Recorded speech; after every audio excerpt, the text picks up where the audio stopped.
How to turn on or turn off HDR effect in RedNote app. Hello everyone, welcome back to our channel and today we are back again with a new video. So without any delay, let's get into it. For that, firstly open RedNote app, log in with your account details.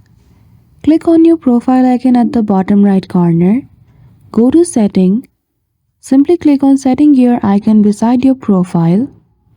Then after, simply head toward General Setting.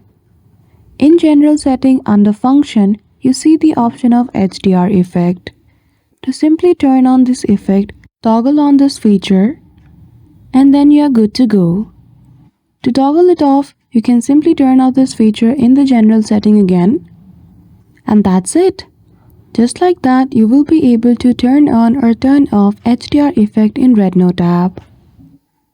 So I hope you found this video helpful.